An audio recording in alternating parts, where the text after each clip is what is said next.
आपने कभी मन्नत मांगी है और पूरी होने के बाद भी वचन नहीं निभाया, तो क्या होता है? सनातन परंपरा में मनुष्य और ईश्वर के बीच एक अद्भुत संबंध माना गया है। जब मनुष्य अपनी किसी इच्छा की पूर्ति के लिए किसी देवता या देवस्थान के सामने प्रार्थना करता है और उस इच्छा के पूर्ण होने पर बदले में कुछ करने का वचन देता है, तो इसे मनौती, मन्नत या मान्यता कहा जाता है। ये परंपरा आज की नहीं है, बल्कि आदिकाल से चली आ रही है। मनौती का सीधा अर्थ है ईश्वर से प्रार्थना करना और बदले में एक संकल्प लेना। हमारे जीवन में कई बार हम इस प्रकार के वचन लेते हैं, जैसे मेरी शादी हो जाएगी तो मैं मंदिर में सवामणि भंडारा कराऊंगा, मुझे संतान प्राप्त हो जाएगी तो मैं रात्रि जागरण करवाऊंगा, मेरा व्यापार चल पड़ेगा तो मैं धर्मशाला बनवाऊंगा या दान करूंगा।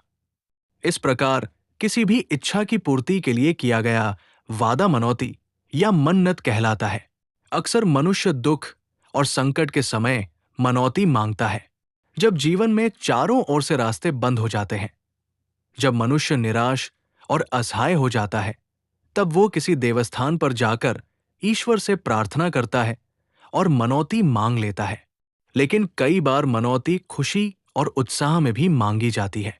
जैसे किसी मंदिर में कोई धार्मिक कार्यक्रम चल रहा हो, हम भी वहां बैठ जाते हैं और कभी कभी मजाक या उत्साह में कह देते हैं, अगर मेरा ये काम हो गया तो मैं ये सेवा जरूर करूंगा। हम जो भी सोचते हैं, बोलते हैं या संकल्प लेते हैं, वो हमारी प्राण ऊर्जा के माध्यम से इस सृष्टि में एक सूक्ष्म शक्ति के रूप में स्थिर हो जाता है।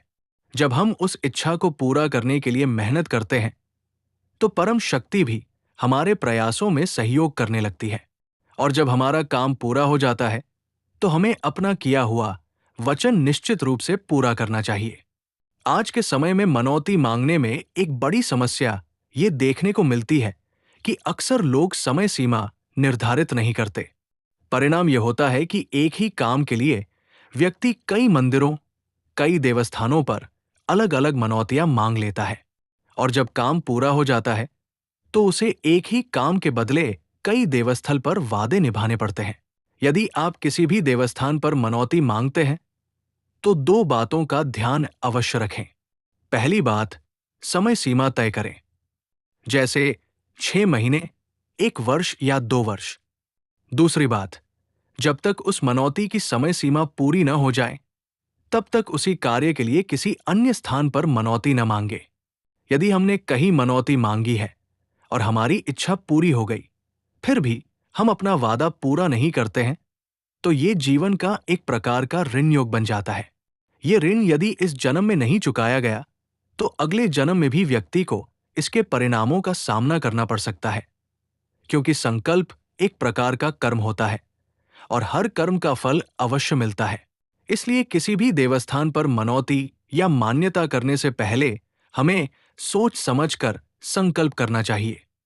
ऐसा वचन ही लेना चाहिए जिसे हम ईमानदारी से पूरा कर सकें, क्योंकि ईश्वर को हमारी भेंट से ज्यादा हमारी सच्चाई और श्रद्धा प्रिय होती है। आपको जानकारी अच्छी लगी हो तो वीडियो को लाइक और चैनल को सब्सक्राइब जरूर करें। धन्यवाद।